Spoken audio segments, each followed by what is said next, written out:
बिस्मिल्लाहिर्रहमानिर्रहीम। गुस्ल का मसनून तरीका ये है कि पहले दो हाथ घुटनों तक धोएं, फिर शर्मगाह धोएं और बदन पर अगर नापाकी लगी है तो उसे धोएं, फिर वज़ू करें, फिर पूरे बदन पर पानी बहाए। गुस्ल करने वाला चाहे जंबी हो या गैर जंबी, दोनों के लिए यही तरीका है।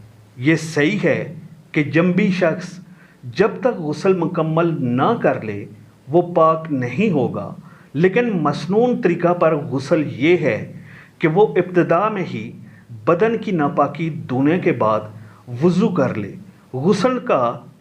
गुस्ल का मसनून तरीका मुख्तसर ये है कि अव्वला हाथ और शर्मगाह धोए, फिर पूरा वज़ू करे।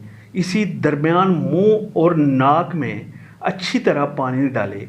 इसके बाद पूरे बदन पर पानी बहाए और बेहतर है कि अव्वला दाएं कंधे पर, इसके बाद बाएं कंधे पर और फिर सर पर पानी डाले और बदन को रगड़ कर धोए। अगर गुस्ल के फ़राइज़ पूरे किए जाएं तो गुस्ल के बाद वज़ू करना ज़रूरी नहीं है। हाँ, गुस्ल से पहले वज़ू करना मसनून है।